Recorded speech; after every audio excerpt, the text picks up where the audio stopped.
teenagers are wrestling with this issue, which means their families are going through a transition as well. Angie Legg of St. John's is the mother of a female-to-male transgender teen. Her son is now 17. He's been on hormone treatment for over 2 years. Angie Legg spoke to CBC producer Heather Barrett. He came out to me when he was 15. He didn't just come out and say it right away. It was, Mom, you don't understand me, and, talking back and stuff like that. And then finally, when he told us what it was, that he felt like he was born wrong, he came out and said, Mom, I'm not supposed to be like this. I'm supposed to be a boy. Even now, he doesn't really know how to explain it fully. He just says, just the way I was born. So I'm assuming he means the body. The first thing I thought was just, why didn't you tell me before? All these arguments on why you're staying in your room, why you don't want to make friends, why you don't want to go to school, all the real reasons for the bullying in school. He was never honest with me and told me why it was really happening, because he came out to friends at school before he came out to us. That was my first thing, just why not say so? We could have helped you through this a lot better. Well, he admits now that he read a lot of things online of parents not accepting, and he assumed we were going to be the same way. Had you ever known about transgender people before, or had known people that dealt with issues of gender? I knew a little about transgender. I do have another family member as well. So, growing up for me, it was not unheard of. The way most people say that years ago it was unheard of.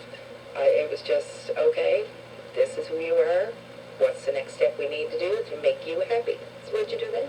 His school, at the time, the junior high school that he was going to, got him in touch with a youth counselor who was a tremendous help.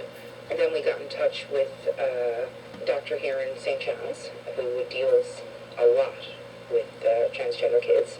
So we went and did that, and then she got us in touch with a psychiatrist at the Janeway, and that's what you need to see a psychiatrist before you can go ahead with any type of hormone therapy or anything like that. So we went and did that, and started the hormone therapy 2 years ago almost.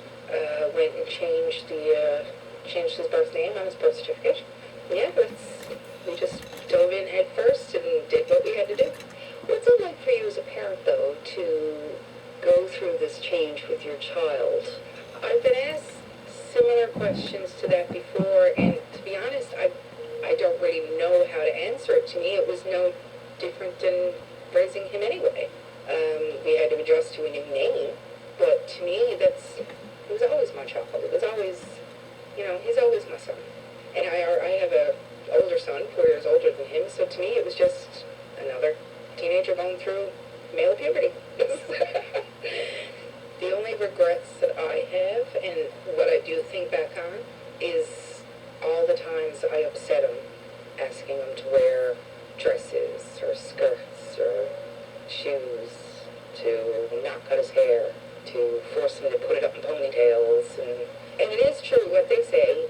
Those things came about, young as 2 and 3 years old. He would fight tooth and nail to not wear a dress, to not have hair put up. And the only way I could convince him to do it was, because you want your little girl in a dress for pictures, was to agree to let him wear pants underneath.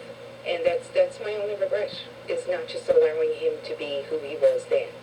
Now, you and your immediate family seem to be all pretty good with the transition. How's it been for extended family and friends? We have a big family. I haven't had really any negative comments or feedback. Every person I know, family, friends, cousins, aunts, uncles, even some I haven't seen in years that I've run into, and they've mentioned, we heard, and I'll kind of stop and I'll wait for their response. And every response I've ever gotten was always, I hope it does good. I hope everything turns out the best for them. Well, we keep hearing it, and even Daniel, when he was doing research, kept coming across incidents where families find it very difficult to accept. What's it been like? Have you talked to any other parents in the St. John's area about going through this? I have, and I think that's why it's so hard for me to wrap my head around it, because us and my family have just I don't even want to say accepted because it wasn't something we had to deal with. But I've heard of so many families that, they say things like, I can't get my head around why. What did I do wrong? Was it me? Was it how I raised them? Or even some families to the point of, no, my child's not transgender and this change isn't happening.